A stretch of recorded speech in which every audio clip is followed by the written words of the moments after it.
мислите, това е утрешния ден. Думите имат огромна сила, скрита. Те пускат корени от нашето подсъзнание. Начинът, по който се изразяваме, е на 100% отговорен за резултатите, които постигаме.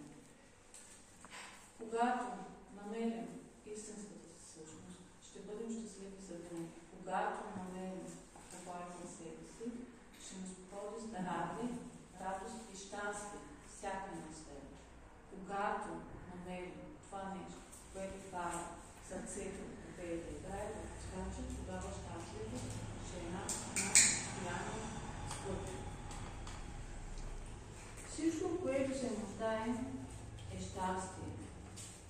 Но за това трябва да даваме големи дози любов, не само към себе си, но и към другите. Хубаво е всяка дума, която казвам, да е отбита в любов. Щастието е по-сладко, когато е споделено. Подарете си време за това, което обичате. Правете нещата, от които обичате. Благодарността и любовта е най-краткият път да бъдем щастливи. Благодаря ви на всички вас за споделеното време, че ме уважихте, защото времето е един от най-ценните ресурси, които притежаваме днес.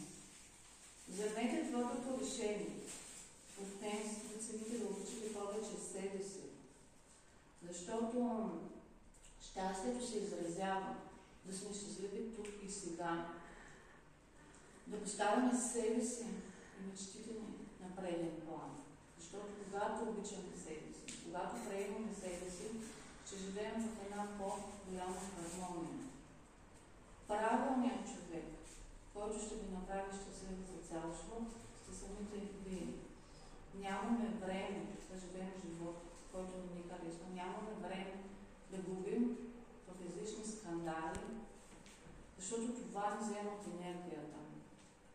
Хубаво е да отворим вратата широко, да посрещнем любовта, да прегърнем обичта и да се насладим на любовта.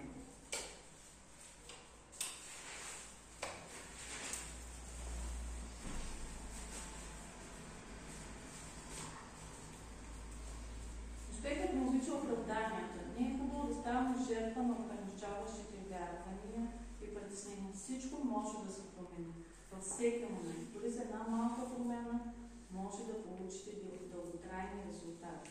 Всеки има отрицателни мисли.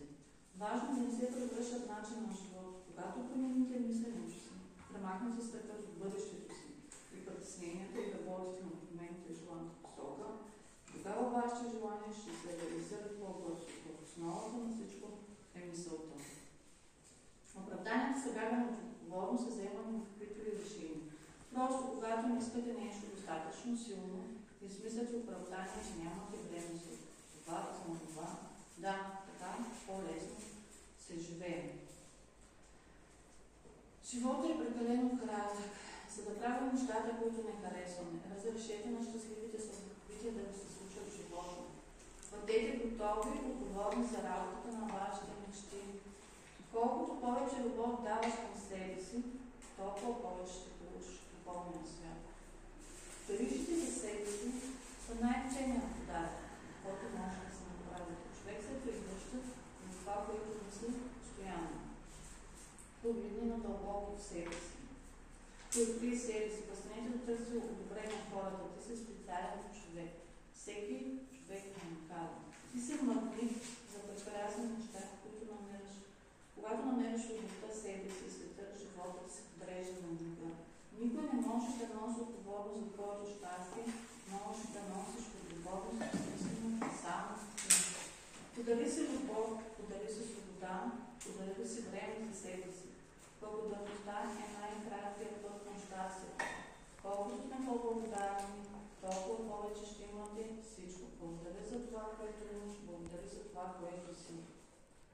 Най-ценното е това, което изживяваш в момента. Важно е фокуса да не е върху проблема, а върху решението. Ти можеш да си смел, силен и свободен. Ти си много повече, отколкото мислиш, че си.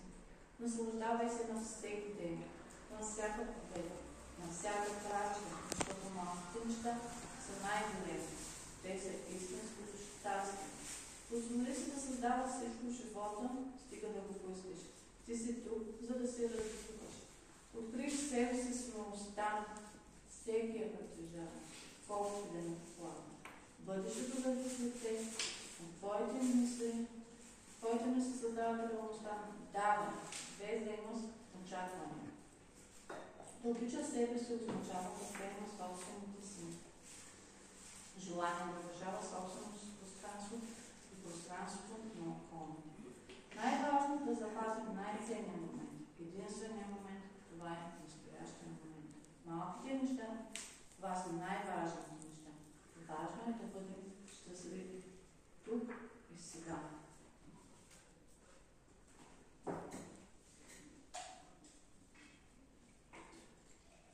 Искам пак да благодаря на всеки един от вас, че отдели от времето си. Искам също да благодаря на кмета Христо Христов за това, че премиерата е вече факт. Искам да благодаря на жената също, която съдейства, на абсолютно всеки един от вас. Благодаря за всички весели моменти. Благодаря за всички скъпи мигове, които са безценни, не могат да се купят с пари. Време, любов, щастие, семейство, деца. Благодаря за прекрасния живот, изпълнен с много щастие и любов. Благодаря на всички мои приятели. Осъзнавам, че това е невероятен дар на богатство, да те обичат какъвто си. Ще се опитам да благодаря за тези, които са донесли най-много. Искам да благодаря на себе си, че вярвам в себе си, че никога не се отказвам. Искам да благодаря най-вече на моето семейство, които са ме подкрепили и които ме обичат. Благодаря на моята майка, че ми дава живот на моята баща също. Благодаря на моята сестра, която е била стимул за усъвършенстване. Благодаря на моя съпруг, че е вярвал в мен и на моят прекрасен син. Това е моето щастие. Благодаря на моите приятели, това е безценно. Благодарността, благодаря на всички. Споделеното щастие е най-слабо. С благодарност към всички, които ме срещнат в съдбата. Вие сте моя муз. Благодаря, че ме вдъхновявате и подкрепяте да бъде по пътя напред. Бъдете винаги щастливи, обичайте се, ценете предимно себе си. Бъдете благословени, здрави и добри в живота. Обичайте се и бъдете обичани. Значи, пак благодаря още един път. Голяма част от това имам вече моята книга, който реши може да се вземе от мен лично, който съм само снимка. Книгите също може да ги намерите в книжарната Хеликон, не само в Търново, в цяла България, онлайн книжарната Хеликон, StockBG на книжния пазар. Също, който има социални мрежи, може да последва страничката на книгите Иван Карова. Ще се радвам за обратна връзка. Още един път благодаря за споделеното време. Благодаря.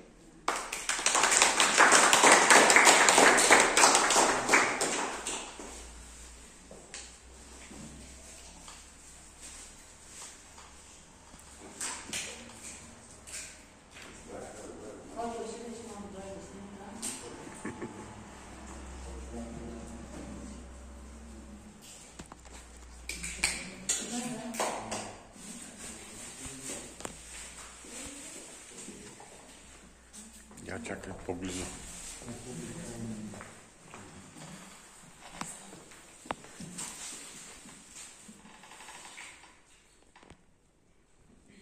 Готово. Благодаря.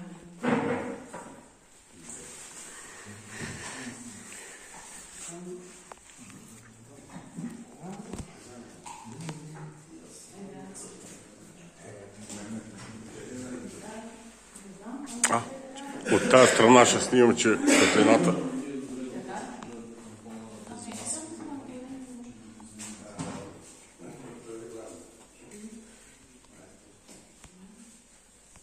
Готово.